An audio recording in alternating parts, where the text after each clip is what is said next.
हैवानियत, जिंदगी से संघर्ष के बाद न्याय। आखिर साल 2012 में राजधानी में हुए निर्भया गैंगरेप केस में करीब 7.25 साल बाद इंसाफ मिला।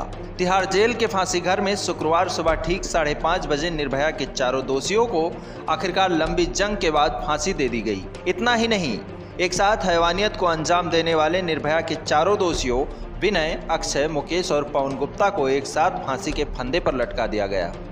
7 साल 3 महीने और 3 दिन पहले यानी 16 दिसंबर 2012 को देश की राजधानी में हुई इस घटना ने पूरे देश को झकझोर कर रख दिया था। 17 दिसंबर की सुबह उस भयावह कृत्य की जानकारी मिलते ही पूरे देश में मातम छा गया। हर उम्र, हर समुदाय के लोगों की आंखें नम हो गई थी। सड़कों पर युवाओं का सैलाब इंसाफ मांगने के लिए निकल पड़ा था, तो सरकार से, न्याय प्रणाली से निर्भया को इंसाफ देने और दोषियों को फांसी देने की मांग भी उठी थी। और 7 साल के न्यायिक प्रणाली के बाद उसका नतीजा निकला। दोषियों को पवन जल्लाद ने कोर्ट के आदेश पर फांसी के फंदे पर लटकाकर उनकी सांसें छीन ली और दोषियों को फांसी दिए जाने के बाद लोगों ने तिहाड़ के बाहर मिठाई भी बांटी।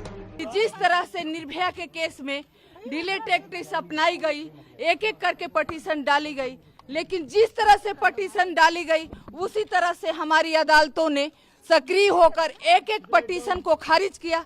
फाइनली आज हम उस मुकाम पे पहुंचे, उनको फांसी दी गई, निर्भया को इंसाफ मिला। जिस तरह से 2012 में घटना हुई थी निर्भया के साथ, लोग शर्मसार हुए थे, हमारा देश शर्मसार हुआ था, लेकिन फाइनली देर से ही सही, लेकिन आज हमारी जुडिशरी ने इन चारों को फांसी देकर साबित किया कि नहीं, अगर महिलाओं के साथ, बच्चियों के साथ अगर ऐसा घिनौना अपराध होगा तो बच्चियों को इंसाफ मिलेगा और मुजरिमों को सजा मिलेगी। निर्भया को इंसाफ दिलाने के लिए बेशक पूरा देश खड़ा था। हर किसी के लफ्ज सिर्फ न्याय की मांग कर रहे थे।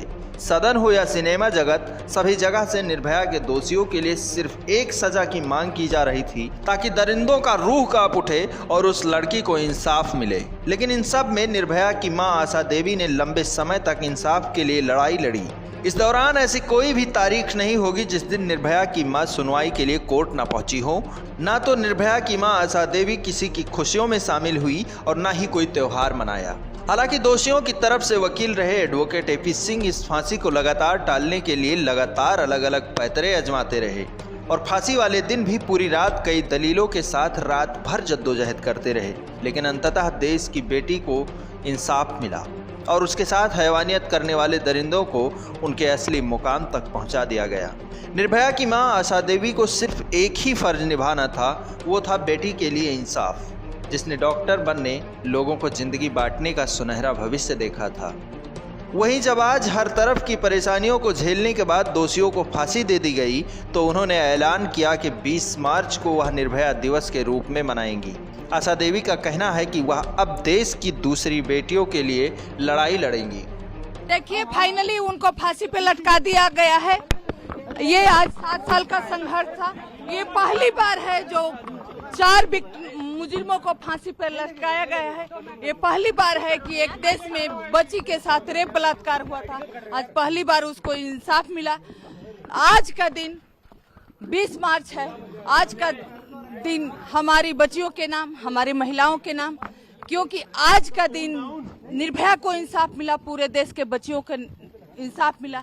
मैं सभी लोगों को बहुत बहुत धन्यवाद देती हूँ। खासकर अब देर से ही सही इंसाफ मिला। मैं अपने जुडिशरी को, अपने न्याय व्यवस्था को, अपने राष्ट्रपति महामहिम को, अपने सरकारों को बहुत बहुत धन्यवाद देती हूँ। देश की बेटी निर्भया सिंगापुर के अस्पताल में इलाज के दौरान 29 दिसंबर को जिंदगी की जंग से हार मान गई।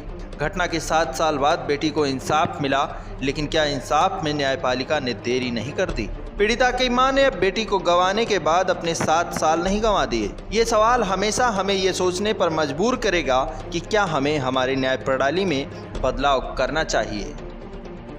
Bureau report, NTTV Bharat. देश दुनिया की ताज़ा तरीन खबरों से रूबरू होने के लिए सब्सक्राइब कीजिए आपका अपना चैनल NTTV भारत।